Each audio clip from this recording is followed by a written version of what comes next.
Paz e graça a todos, e a paz de nosso Senhor e Salvador Jesus Cristo esteja dentro dos vossos corações. Nós vamos fazer uma análise aqui no culto do Jardim Paulista do dia 1º/7. Tá?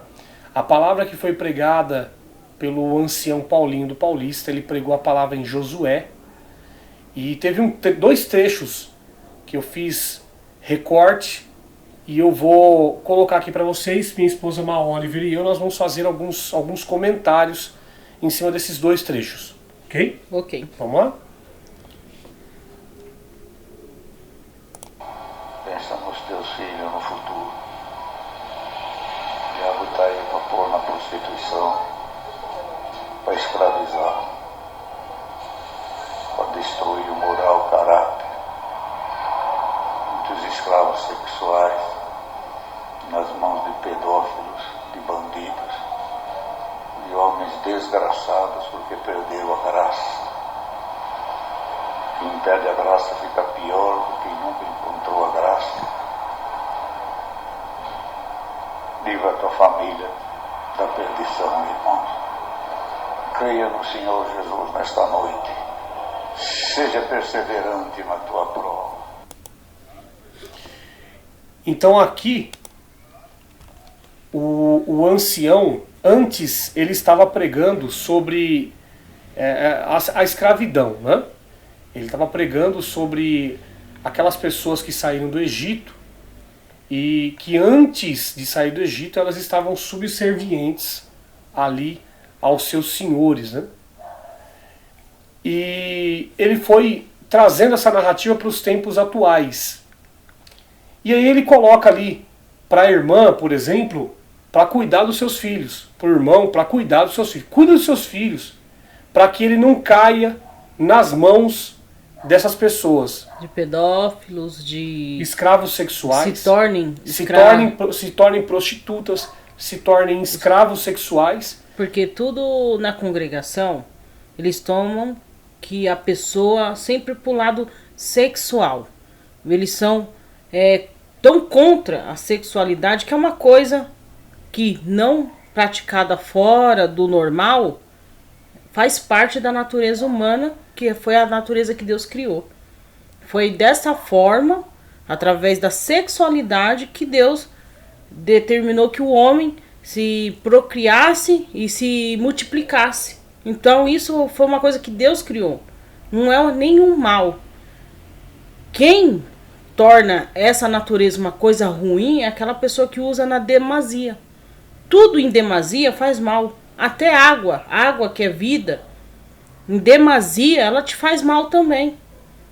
Então, eles colocam que se seu filho sair da igreja, se sua filha sair da igreja, ela vai se tornar uma escrava sexual, seu filho vai se tornar um pedófilo. Ele é sempre voltado para a sexualidade. Mas isso não é verdade. O que ele pinta ali é um cenário que não existe.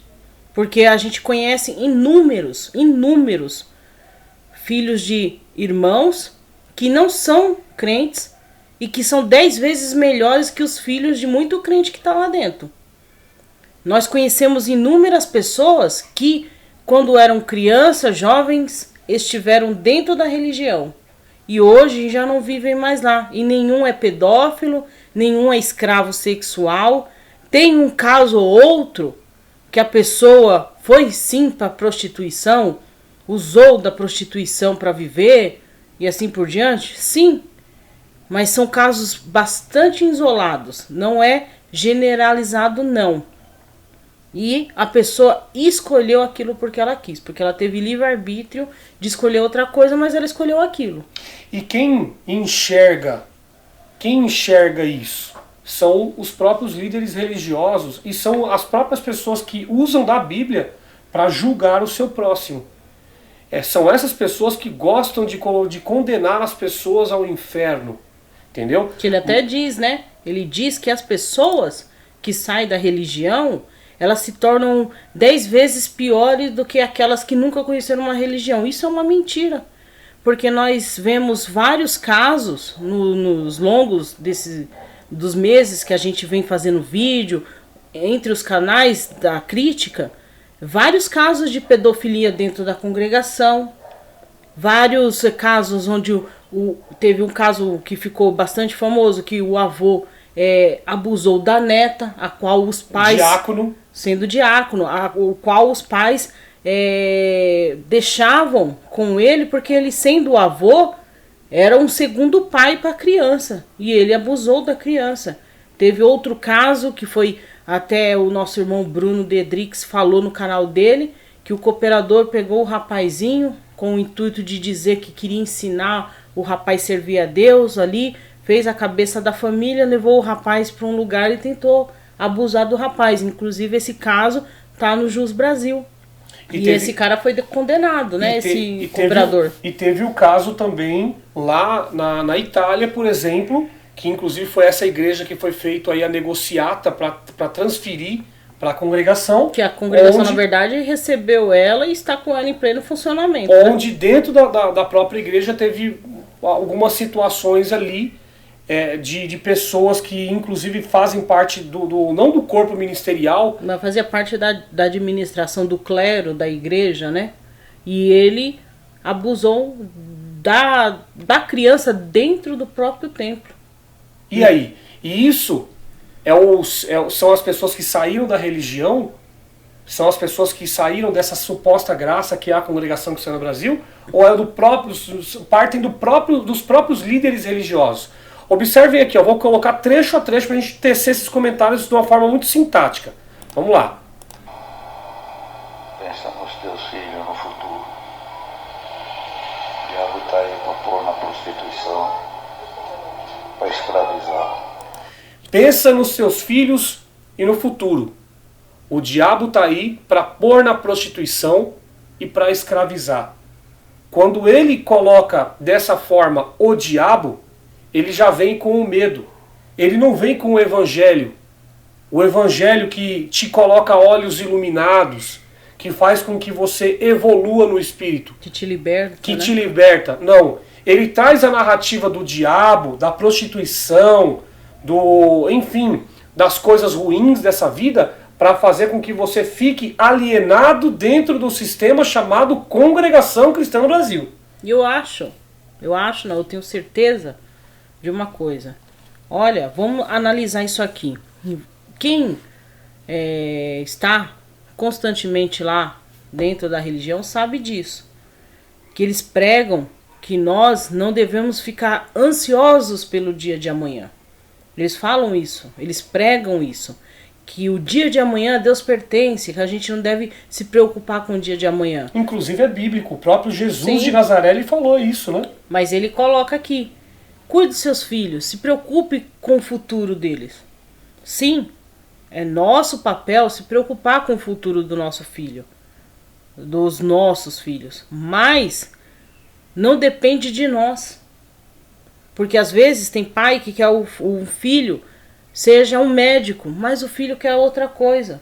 Quer ser um policial, quer ser um motorista. Às vezes você quer que seu filho seja um advogado, um juiz, e o seu filho quer ser uma pessoa simples, trabalhar com uma profissão simples. Então você não tem como ditar como é que vai ser o futuro do seu filho. Agora nós devemos ter aquele cuidado de ter uma poupança, de ter ali um caminho, alguma ponta de meada para dar para o seu filho, para ajudar ele a se encaminhar e chegar no objetivo, no sonho dele. Mas se você determinar se o seu filho no dia de amanhã vai ser bem ou mal sucedido, a Deus pertence o futuro, não a nós. Verdade. E aí ele vai. Vamos ver o pânico, a cultura do medo que ele vai colocar aqui logo em seguida. Para destruir o moral, o caráter. Muitos escravos sexuais nas mãos de pedófilos, de bandidos, de homens desgraçados porque perdeu a graça. Homens desgraçados porque perdeu a graça. E aí, aonde ele entra no quê? Se você perder isso daqui, se você perder essa possibilidade de você entrar nessa igreja, De estar aqui. De estar aqui, de você poder pedir um hino, de você fazer uma oração, de você testemunhar. Se você perder essa liberdade, você vai ser um desgraçado. E sendo um desgraçado, você pode virar bandido, você pode virar pedófilo, você pode virar assassino, você pode virar escravo sexual, prostituta. É isso que ele coloca aqui. Vocês estão vendo como que é o exclusivismo da congregação, como que eles fazem, nós somos os bons e vocês são os ruins. Vocês que estão no mundo, que são as criaturas, que são os desgraçados, vocês são ruins para nós e nós que somos bons para Deus. Ele ainda coloca, né, que ele coloca de uma forma que dá-se parecer assim que só quem presta, só quem tem valor, só quem é bem-aventurado é quem vive dentro da congregação. E isso é uma mentira, porque nós conhecemos pessoas que nem nunca participaram de uma religião e são pessoas ótimas, maravilhosas, bem-sucedidas, não tem nenhum escravo sexual, nenhum pedófilo. E mesmo se tivesse, nós temos que enxergar com olhos do Espírito a pessoa. Nós não temos que enxergar com o olho carnal, porque com o olho da carne a gente divide. A gente faz com que o corpo de Cristo seja dividido. Entende? Verdade. Nós enxergamos o corpo da pessoa, as atitudes, as ações da pessoa e julgamos. E nós não devemos julgar. Porque o próprio Messias, ele falou, eu não vim para julgar, mas sim para salvar. E ele fala de uma forma como se dentro da congregação, dentro da igreja, tivesse só pessoas perfeitas. E não tem, gente. A gente sempre fala aqui nos nossos vídeos, tem coisas que a gente sabe, que chega aos nossos ouvidos, que a gente não pode falar aqui nos vídeos. Por quê? Porque as pessoas vão pedir provas e a gente não pode expor pessoas aqui. A gente só pode expor aquele que se permite, que nos permite mencionar. Se a gente falar de casos aqui por cima para vocês, vocês vão falar, não, isso aí é mentira, jamais que isso acontece. Só que acontece, nós temos prova, mas não podemos mostrar para vocês. Então, pessoal, o que a gente traz para vocês aqui, esses problemas que a gente aborda em cada vídeo, coisas, notícias que chegam através de outros canais para vocês, é o superficial ainda. Porque o problema é muito maior. A sujeira, a podridão dentro da CCB é muito mais profunda. E assim, se vocês pudessem saber de tudo o que acontece na íntegra, eu acredito que muita gente perderia sua insanidade mental. Porque nós ficamos, muitas das vezes, quando alguma coisa chega para nós, a gente fica até... E olha que nós estamos mexendo com isso constantemente. Mas nós ficamos estarrecidos. A gente fica até sem eira e beira para gravar um vídeo, porque aquilo fica na sua cabeça. Não, tem coisa que eu recebo de material e com comprovação, com documentação, com áudios, enfim, com toda a comprovação. E eu passo mal. Eu fico... Até hoje eu estava conversando com um querido companheiro da Reforma, eu falei, foram 25 anos jogados no lixo. Verdade. Porque hoje, conhecendo o clero lá, o interno da congregação que está no Brasil, principalmente da congregação do Brás, eu estou sendo muito sincero com vocês. Se tivesse a possibilidade de ter esses materiais, vocês perderiam a noção até da própria vida. Infelizmente. Porque é de descrer, principalmente até do ser humano.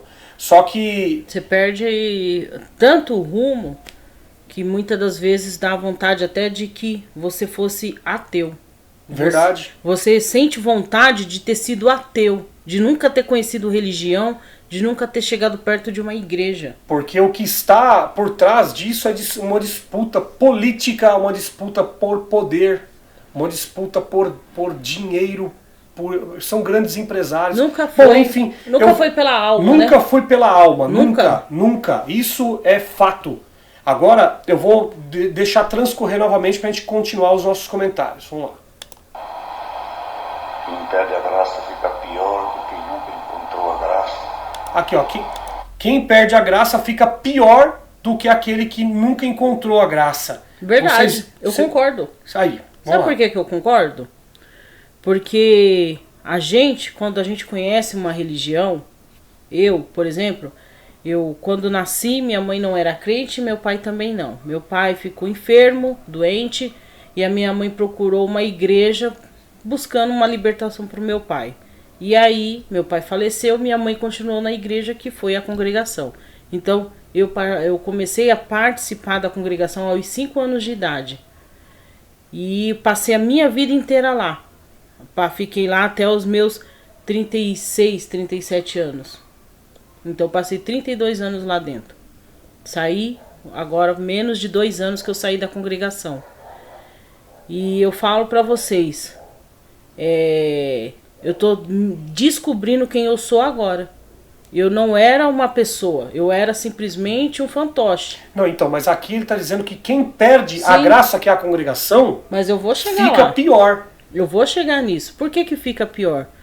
Porque quando você conhece uma igreja, você acha que tudo lá dentro é bom. Quando nós vivíamos lá, tudo era bom, tudo era perfeito, tudo era maravilhoso.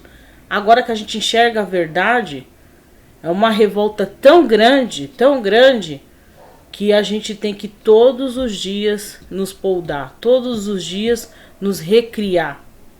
E isso, a pessoa nunca mais esquece essa experiência que teve mal sucedida dentro da religião. Então, realmente, a pessoa é bem pior, porque tem pessoas que não conseguem superar isso. É por isso que houve tantos suicídios, porque a pessoa, ela não conseguiu superar que aquilo que ela passou a vida inteira acreditando que era bom, que era honesto, que era verdadeiro, não era nada daquilo. Era bem pior do que o que tinha no mundo.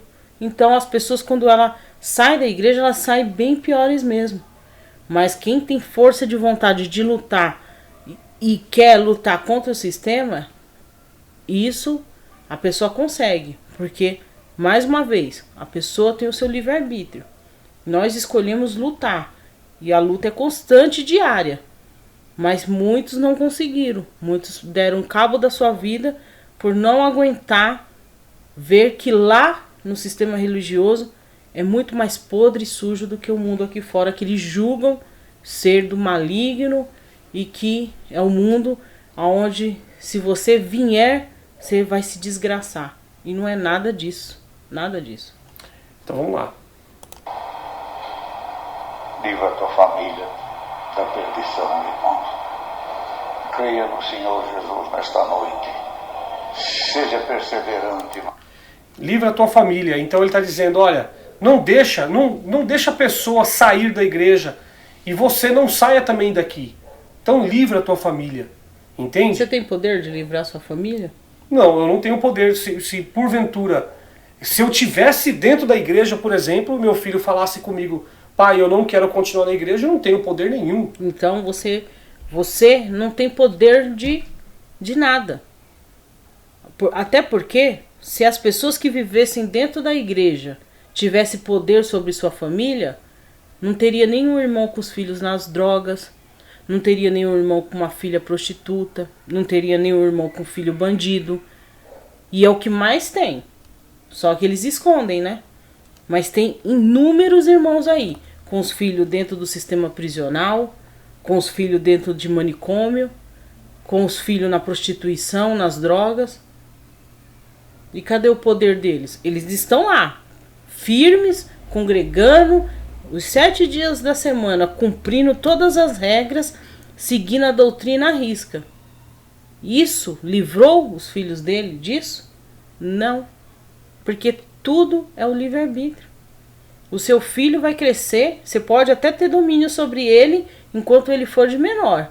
Mas um dia ele vai crescer. E quando ele cumprir 18 anos, ele tem as suas próprias escolhas, ele tem o seu livre-arbítrio, a própria Constituição, a Carta Magna do país, ela dá esse direito para ele. E o que ele está colocando aqui, o que eu acho muito interessante também a gente ele cria ilusão, né? O que ele coloca aqui também dá até uma reflexão, é que quando ele fala assim, livra a tua família, pense no futuro da tua família, Ele está colocando o pai e a mãe para obrigar o filho a estar dentro da igreja. Sim, mas é isso. É o que deixa muito claro para mim. Deixa ele aqui, obriga ele a ficar aqui, porque se ele for para lá, ele vai ser escravo sexual, ele vai ser pedófilo. Ele coloca esse medo. Então, quer dizer, as pessoas que estão lá fora, que não são batizadas na congregação, ou que já passaram pelo batismo e não estão mais lá dentro, para eles, o conceito deles é o quê? São pessoas totalmente desvairadas na vida. Então essas pessoas que são mega empresários, que são, enfim, esses caras que se deram bem na vida, eles receberam isso por obras do diabo, não foi por obra de Deus. E nem por obra do trabalho deles. Pessoal, a gente tem que desmitificar isso aqui, sabe? Deixar de se enganar. Você ficar dentro da igreja achando que você tem, você estando lá dentro da igreja, você vai ter o poder de comandar a vida da sua família e fazer com que toda a sua família seja bem sucedida, desculpa, mas você está se enganando. Você está se enganando, você está se iludindo. Porque isso não vai acontecer se todos da sua família não querem a mesma coisa. Verdade. Agora eu vou colocar o segundo áudio aqui para vocês. Esse segundo áudio me deixou também muito chateado. Vamos lá. Quantas obras que Deus fez para nossos irmãos, que o Senhor esperou morrer muita gente para fazer a obra. Dá até risada.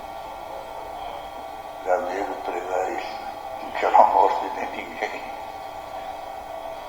Mas somos testemunha de que Deus esperou muita gente morrer para fazer a obra.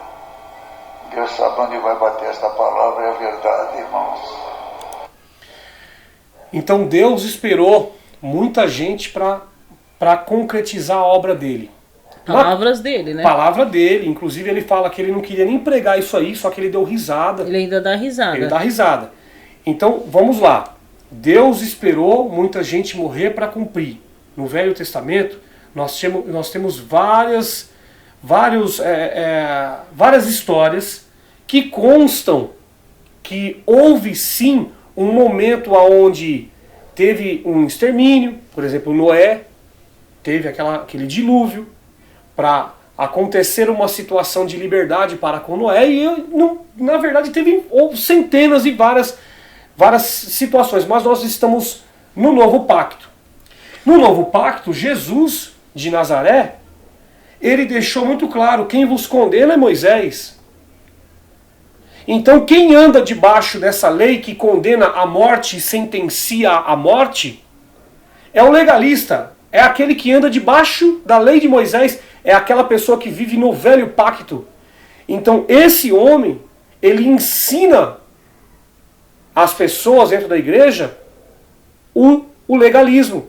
Eu não falo nem referente a judeus, porque eu tenho respeito pelos judeus, mas o que ele ensina é esse Deus que tira a vida das pessoas, tratando elas como lixo, como um nada, sabe? É descartável. O ser humano é descartável. Quando ele começa a narrar aqui sobre essa questão de Deus esperar pessoas morrer para concretizar uma obra, o que ele está falando ali é referente, por exemplo, ao marido que não quer que a esposa batize na igreja. Que eles acham que o cara não quer que a pessoa batize na igreja.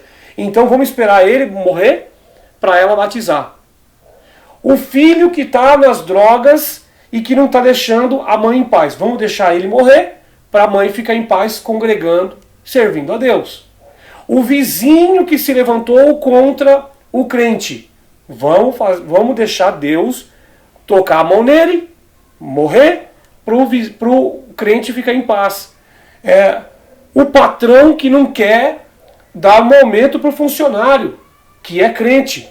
Vamos aguardar Deus tocar no patrão, tirar a vida dele, para que o funcionário que é crente, que é o bonzinho, ele é o santo, para que ele saia beneficiado. É assim que é o Deus da congregação e é assim que é o Deus das religiões evangélicas. É dessa forma que ele trata as pessoas que não são crentes e as pessoas que já foram crentes, que não quiseram ficar aprisionados dentro do sistema.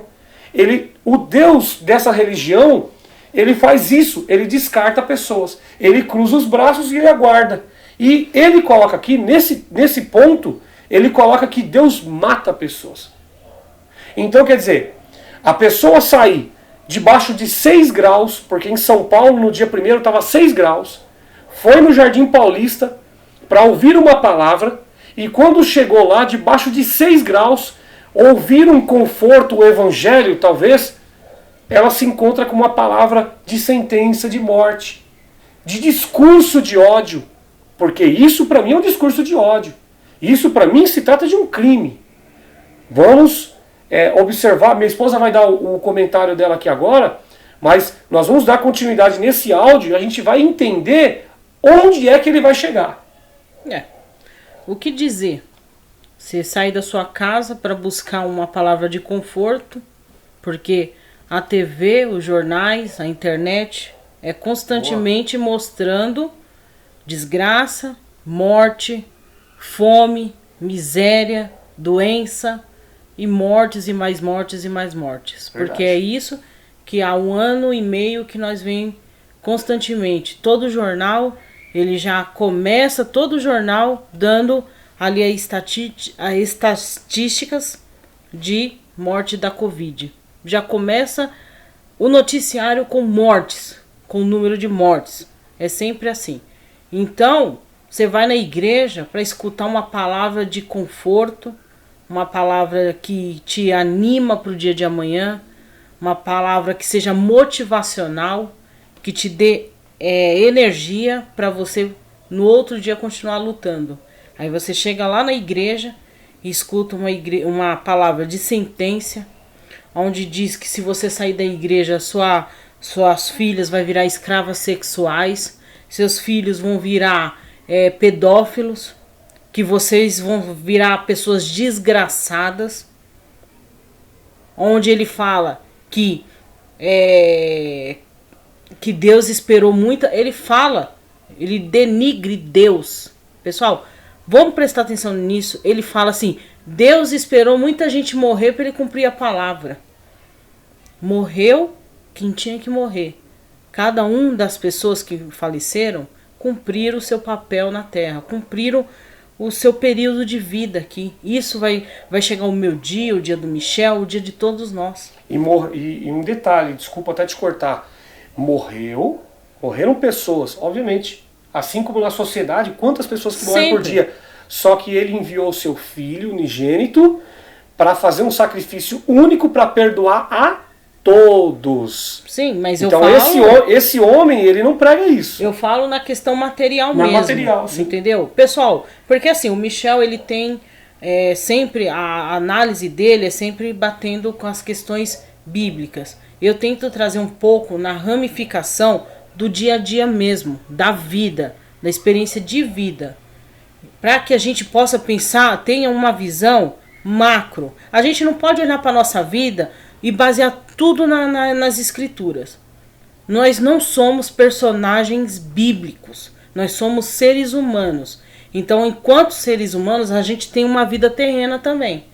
Então, a gente não pode ter aquela visão só dentro das escrituras. E tudo que eu tenho que fazer, tudo que eu tenho que andar, construir, tem que ser bíblico. Não é assim que funciona. A Bíblia ali é um parâmetro para nós. É um parâmetro. Mas a gente tem que ter uma visão macro da coisa.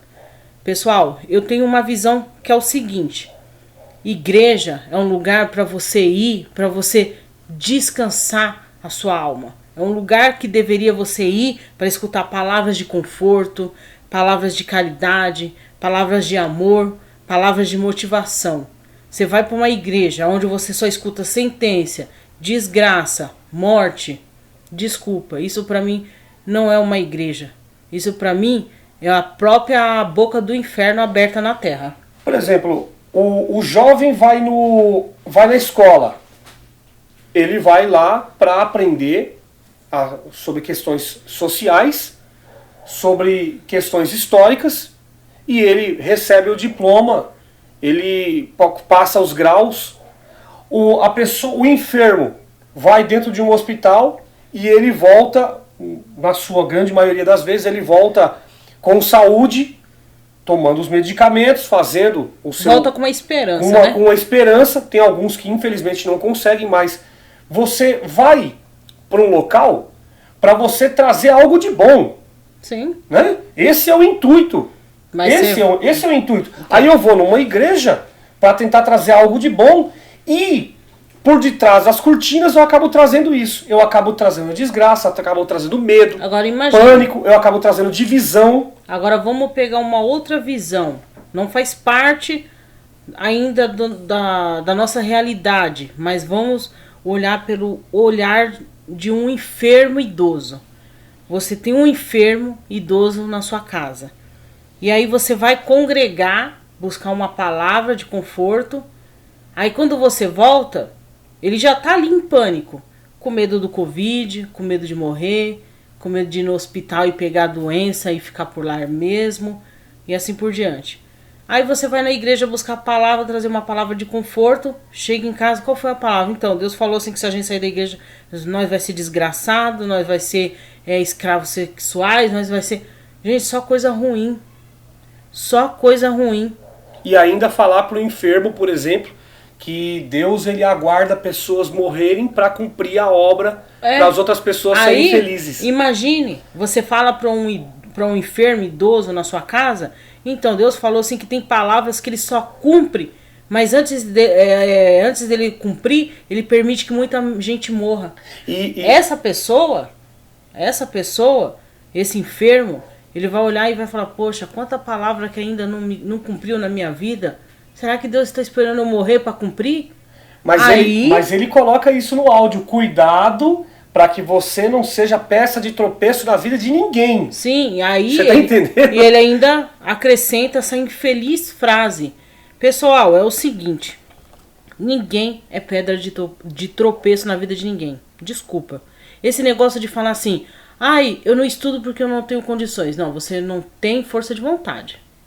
Ai, eu não sou uma pessoa bem-sucedida porque eu não tive chance. Não, você que não correu atrás das oportunidades. Ai, eu sou uma pessoa que eu nunca tive oportunidade. Crie a sua oportunidade. Então, não adianta. As pessoas têm tendências a criar desculpas para não ter alcançado sucesso, para não ter alcançado um bom estudo, para não ter alcançado isso ou aquilo que elas sonhavam. É tudo desculpa. Porque tudo que você quer, você pode ter. Só que você tem que batalhar para isso. E tem gente que quer que as coisas venham fácil. E é isso. O que a religião faz contigo? Ela tira de você autonomia. Ela tira a autonomia. Ela tira de você o senso crítico. Ela tira a informação, a cultura. Ela tira disso. Ela fala para você, olha, não estuda a Bíblia.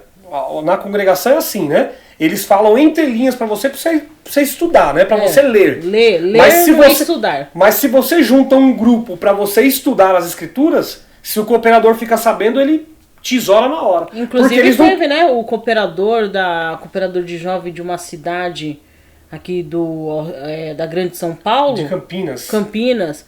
Ele foi obrigado, ele se sentiu obrigado a entregar o cargo. Do Valência, né? Porque ele estava ali juntando a mocidade para estudar a Bíblia, estudar as escrituras, e aquilo estava abrindo a cabeça da mocidade, das crianças, das pessoas que estavam ali fazendo aquele estudo junto com ele, e ele foi chamado no ministério por várias vezes. E aí ele cansou daquilo, ele falou, poxa, mas eu estou fazendo uma coisa certa, estou ensinando a verdade, estou fazendo uma coisa que é boa, que é estudar as escrituras, e estão achando ruim, então para mim não dá mais aqui. A congregação não cabia mais ele. Porque o intuito dele era pessoas. E o intuito da congregação é ganho e dinheiro e construções. Verdade. Agora vamos dar continuidade no áudio. Temamos ser empecilhos. Tememos ser uma pedra de tropeço. Amemos a todos. Deixemos o caminho aberto. Mas talvez ainda alguém precisa morrer, talvez. Observem o seguinte, ele fala, não seja uma pedra de empecilho na vida de ninguém. Não fique na frente de ninguém. Não, ele ainda fala assim, também ele coloca, ainda que a pessoa seja uma pedra de tropeço na sua vida, ame, vamos amar. Ele coloca isso. Ele julga as pessoas, é aquilo, né? A pessoa vai dentro da igreja para buscar algo para ela ser melhor como ser humano, como pessoa. E é chamada de pedra de tropeço. E ela volta com a informação de que ou ela ou o teu próximo é pedra de tropeço. Então, ela fica no transe da mente, ela fica assim, né? Eu não devo confiar em ninguém. Ele cria, ele cria, se a gente parar para analisar com um pouco mais de profundidade, essa fala do Paulinho, ele cria um conflito social. Por quê? Quando ele fala assim, você às vezes é uma pedra de tropeço na vida de alguém, mas vamos amar, mesmo a pessoa sendo pedra de tropeço, vamos amar. Aí o marido, ele vai começar a pensar assim, poxa, eu tô tendo problema com a minha esposa, ela é uma pedra de tropeço na minha vida. A esposa vai começar a pensar assim, olha, meu marido briga comigo direto, eu acho que ele é uma pedra de tropeço na minha vida. Os pais que tem aquele filho que dá mais trabalho, vai falar, poxa, esse meu filho, ele dá muito trabalho, ele é uma pedra de tropeço na nossa vida. O filho vai pensar assim, poxa, meus pais me proíbem de fazer tudo, eles são pedra de tropeço na minha vida. Nisso, ele está dando ali vazão para um conflito social. Porque se a pessoa pegar e colocar no seu subconsciente que o pai, que a mãe, que o irmão, ou os pais achar que o filho, ou a esposa pensar do esposo, o esposo pensar da esposa que é uma pedra de tropeço, vai começar uma batalha ali para que Deus arranque aquela pedra de tropeço da sua vida, para que você seja feliz. É isso que eu ia falar. Aí vai começar um desejar pro outro o mal. O mal. Vai começar um desejar que o outro morra para que ele possa se ver livre. Mas é isso que ele coloca na palavra. Quando ele fala assim, Deus espera alguém morrer para fazer uma obra e que Deus vai matar. O que ele coloca que ele coloca na palavra, necessariamente é isso. Então, se você, por exemplo, vê o teu marido ou tua esposa como pedra de tropeço, é isso que você vai esperar. O que ele fala? Pedra de tropeço para ele é uma pessoa que não quer que você sirva a Deus, que você não vá na igreja dar coleta, que você não ande, te atrapalha, né? Te atrapalhe a você ser o estereótipo da congregação. Vamos ser muito claro, né? Sim. Vamos ser muito claro. Então, ele coloca isso. Olha, se aquela pessoa não está deixando você ser o que nós queremos que você seja, ame mesmo assim, mas saiba de uma coisa. Eu vou tirar a vida dessa pessoa. O que ele fala claramente é isso. Então, peraí. Então, se a mulher, por exemplo, ela está sendo espancada em casa, ela vai ser obrigada a amar o rapaz, o marido, até a hora de Deus ir lá e tocar numa veinha da cabeça dele. É isso que ele fala. Claramente, para mim, eu acho que é isso que ele fala. Só que também tem outras situações.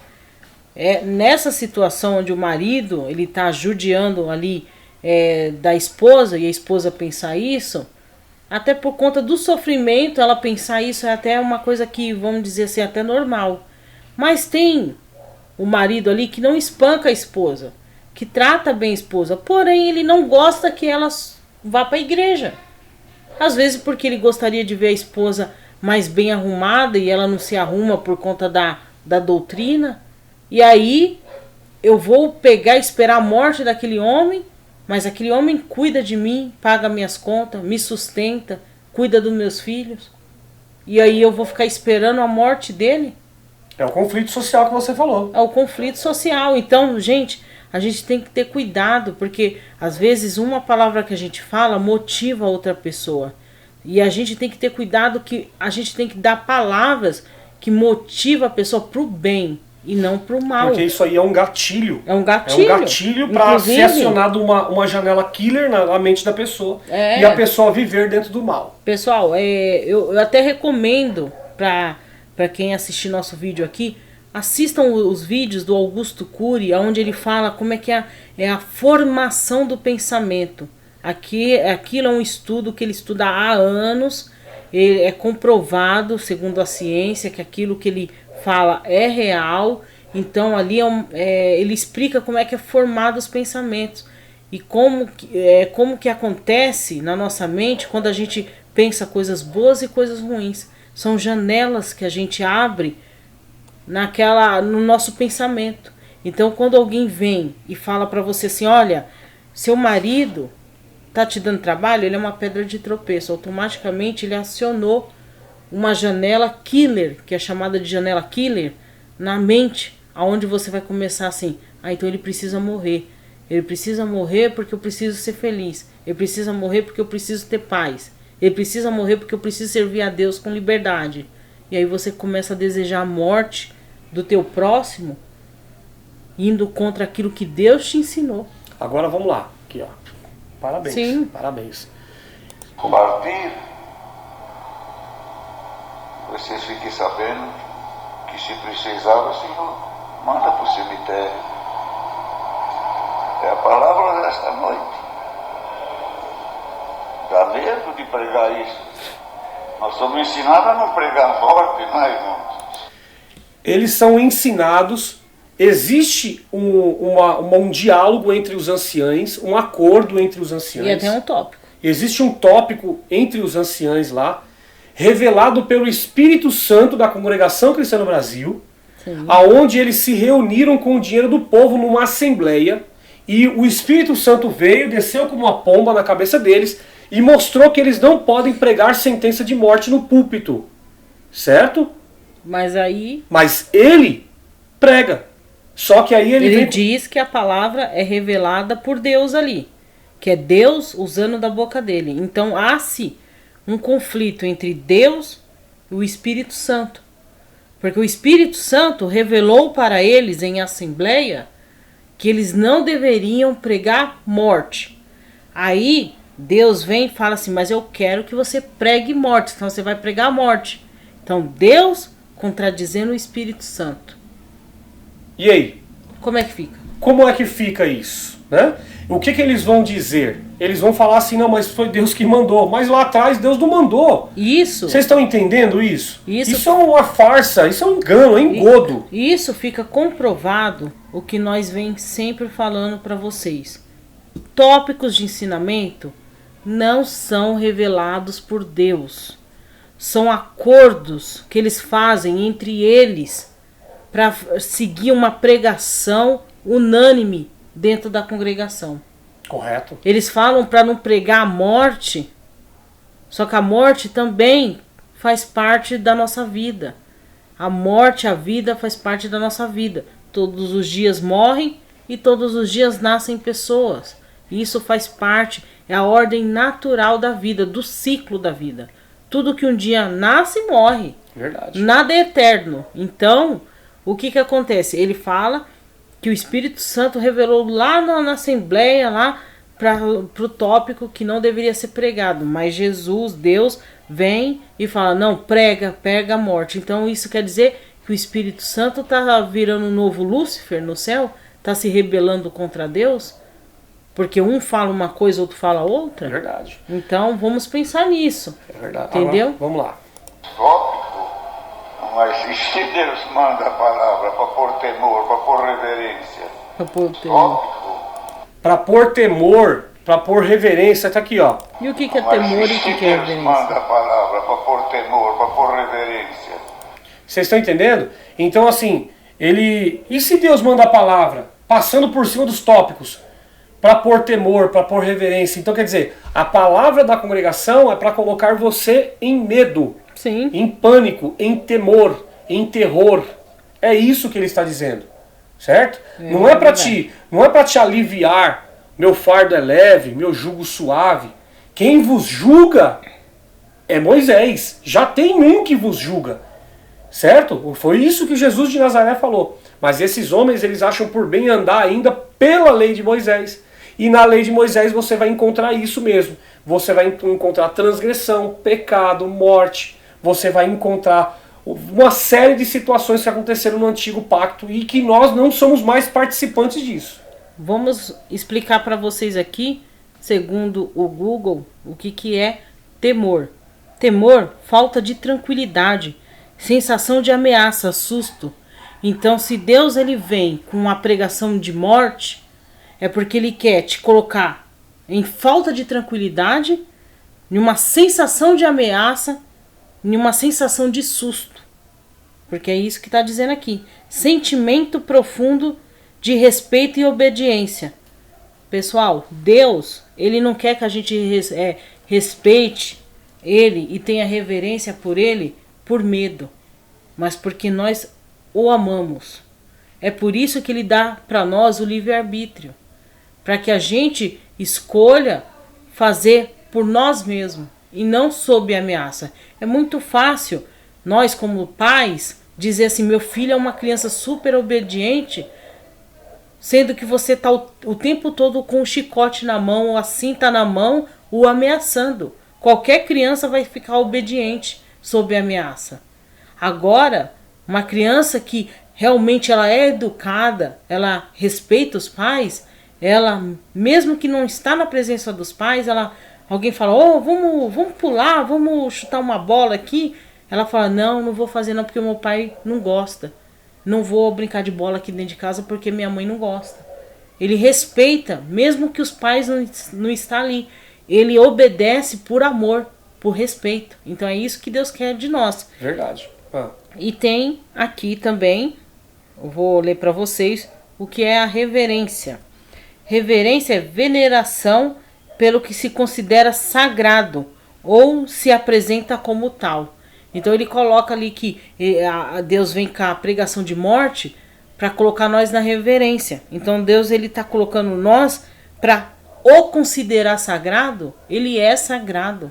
Ele não precisa nos colocar para nós reconhecer ele como sagrado. Ele é sagrado e pronto. E ele não se apresenta como tal. Ele é sagrado. Então Deus, ele não precisa provar nada para ninguém.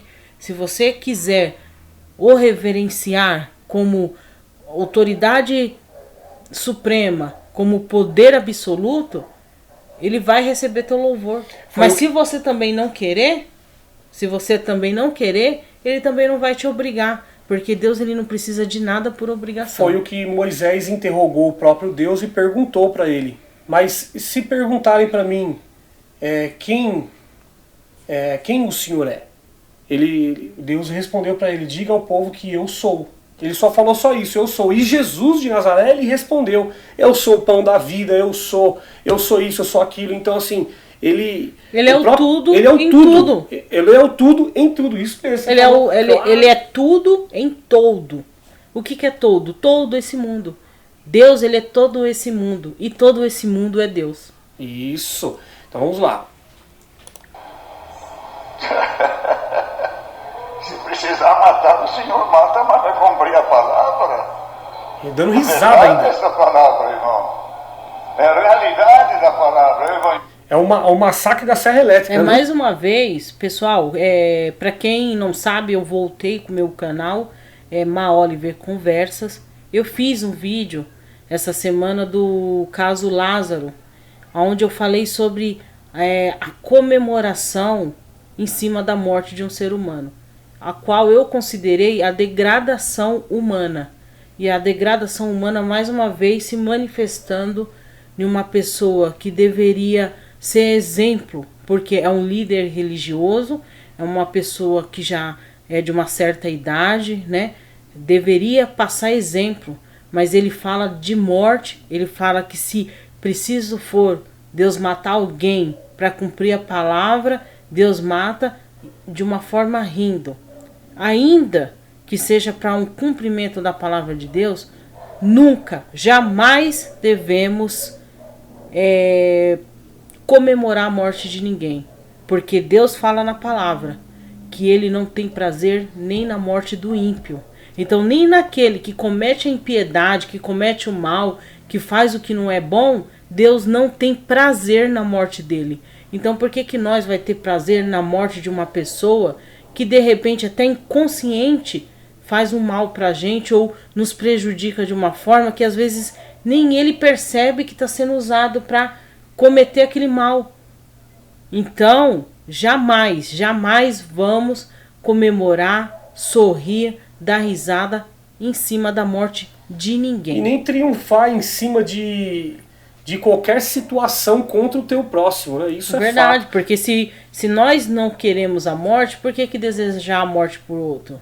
Alguém pode vir e me roubar e eu desejar a morte para aquela pessoa ela cometeu um mal contra mim, eu tenho que desejar que a justiça seja feita.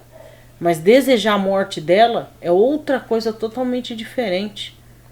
Porque ela pode morrer, pode eu não sentir falta dela, mas alguém vai sentir. Verdade. Porque ela é filha de alguém, ela é irmã de alguém, ela é pai de alguém, ela é mãe de alguém.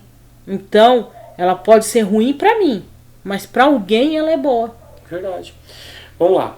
O Evangelho, o amor, a caridade, a piedade, mas tenha misericórdia, Senhor. Não sejamos pedra de tropeço.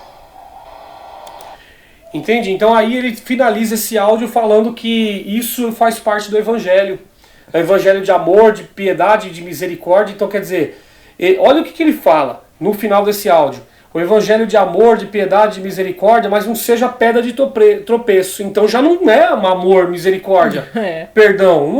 Não se trata disso. Se o Evangelho é de amor, de misericórdia, de perdão, de caridade, e por que qualquer pessoa que se opõe, eles querem matar? Verdade, verdade. Então eles não estão tendo misericórdia, eles não estão tendo paciência, eles não estão tendo caridade, porque o amor tudo espera, tudo suporta, tudo crê.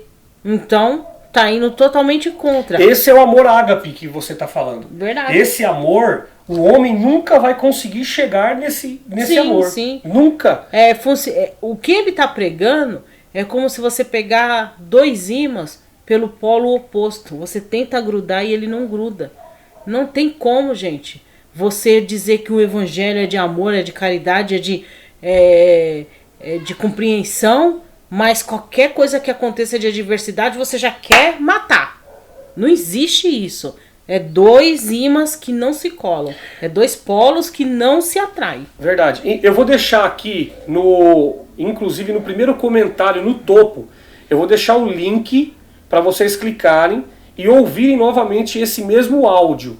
É a pregação da palavra do Jardim Paulista do dia 1º/7. Então, quando vocês clicarem, vocês vão ser direcionados diretamente lá no meu grupo do Facebook. Sim. Então, até peço a vocês que vocês possam também se inscrever lá no grupo do Facebook para acompanhar aquilo tudo que a gente sempre coloca lá. Tá? Sim, ok? lá vocês podem estar participando, trazendo informações, ideias. Vocês podem, de repente, algum caso que vocês gostariam de ver nós comentar, conversar aqui. Então, lá vocês podem entrar e participar. E também é uma forma de vocês se aproximar um dos outros, porque muitas das vezes acaba conhecendo outras pessoas ali da mesma cidade, outras pessoas que estão ali na mesma luta, que é a Reforma CCB. Então, é uma coisa bem bacana a gente participar ali, se unir, se conhecer melhor, né? E continuar aí a batalha. Verdade. Eu tô deixando aqui também na descrição todas as minhas redes sociais, tá? O Facebook, lá, o Instagram, enfim. Tô deixando todas as minhas redes sociais para que vocês possam nos acompanhar também. Quer fazer as considerações finais? Sim. Então, eu peço para vocês que se inscrevam, para que vocês possam receber os nossos vídeos, para que vocês recebam as notificações. Se você não é inscrito, se inscreva, não custa nada, nós não cobramos nada para você participar do nosso canal. Também é uma forma da gente conhecer vocês, né? Vocês poderem colocar lá os comentários. Por favor, comentem esse vídeo, coloquem lá a sua opinião, mesmo que seja uma opinião que seja discordando da nossa, não tem problema nenhum, nós respeitamos todas as opiniões, desde que seja feita com educação, sem agressão, sem levar para o pessoal, porque aqui estamos falando de pessoas, estamos falando aqui de questões religiosas, de doutrinações, de assuntos que interessam a todos nós, e não de pessoas, tá bom? Verdade. Então, se inscrevam, também clique no joinha para que esse vídeo possa chegar para outras pessoas também, outras pessoas possam ver, possam participar também, né? Possam adquirir ali um senso crítico aqui a partir dos nossos vídeos. É isso aí mesmo. E deixa também o seu comentário para que a gente possa também ter um maior relacionamento e a gente possa trocar muitas ideias também. E se inscrevam lá no Facebook, lá na página, no nosso grupo lá, para a gente poder conversar melhor também. Lá fica mais fácil o nosso diálogo sobre os assuntos. Aqui no YouTube é um comentário abaixo do outro, às vezes você comenta, ou aí outras pessoas vêm comentar acima, seu comentário vai descendo e a gente consegue não visualizar. Lá já no Facebook fica muito mais fácil. Então participe do grupo lá também. Verdade. Gente, Deus abençoe a cada um, paz e graça a todos. Amém.